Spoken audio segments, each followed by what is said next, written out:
So I'm here to introduce Fatima, who's sitting here right next to me.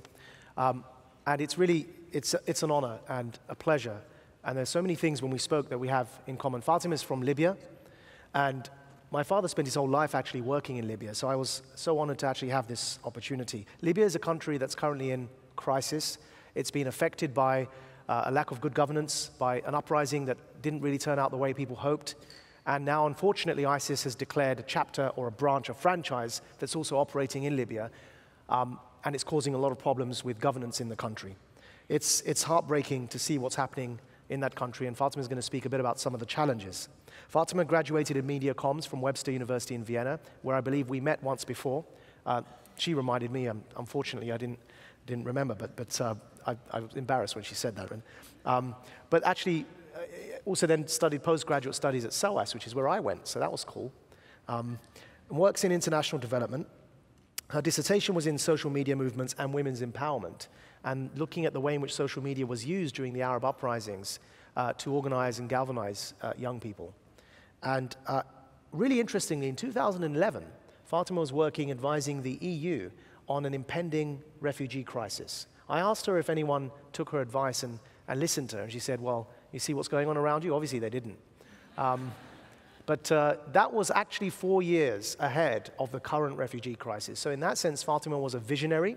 She saw that there was a refugee crisis brewing and attempted to do something with the EU to stem it at source and to start dealing with some of the problems at source that lead to people leaving their homes and migrating and becoming refugees.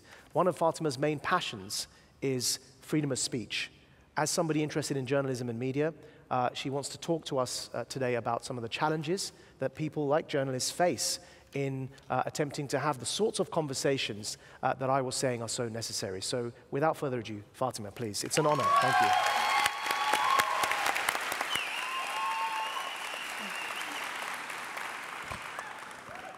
Hi.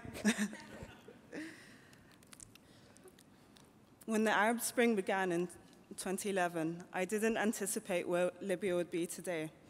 The question guiding us back then was, where's my voice? Where's my vote? Our generation demanded the right to engage in the making of our own future. This optimism we had 4 years ago is fading with every attack against us and our freedom of opinion. The Libya of today is deeply divided. We have two governments at two sides of the country, both claiming to represent us, but at the same time, neither has a valid mandate. For over a year now, they've tried to come to a solution and failed. In 2011, everyone had something to say. By July, we had over 120 new newspapers and magazines. But too many voices were confronted with too many weapons, and the ones with the most weapons were the ones that had their seat at the negotiating table. Journalists and bloggers have been hit hardest by this intolerance. Since the end of the uprising, there have been dozens of murders, over 30 documented cases of abductions, and over 120 physical attacks targeting journalists. I've worked closely with journalists to call out those countering our words with violence. We've campaigned together with policymakers and academia to advocate for reforming the laws that limit our freedom of speech. We've issued statements to condemn and monitor these attacks, but to avoid conflict, it's not just those in power we need to persuade. Mentalities need to change at the grassroots level, starting with the home. Our generation has proven that we don't just have the ideas, but we've mastered the communication tools at our disposal, in our homes, in our schools, and in our pockets. By creating platforms online, we've informed and engaged each other in the making of our own future. The voices we raise are not for extremism. They're not trying to tear our country apart. The voices we raise are trying to call for political and social rights for our country. 18-year-old blogger and activist Tawfiq bin Saud was one of these voices. He had been campaigning for our civil and social rights since he was 15, and he was calling out against rising extremism in our country. One of his campaigns was simple. He wanted car owners to put license plates back on their cars and remove their tinted windows so you could identify kidnappers. Tawfiq was killed last year in Benghazi with his friend and another activist, Samil Kwafi. Now, he believed that force alone couldn't resolve the conflict, that there had to be a civil movement working in parallel to the military one.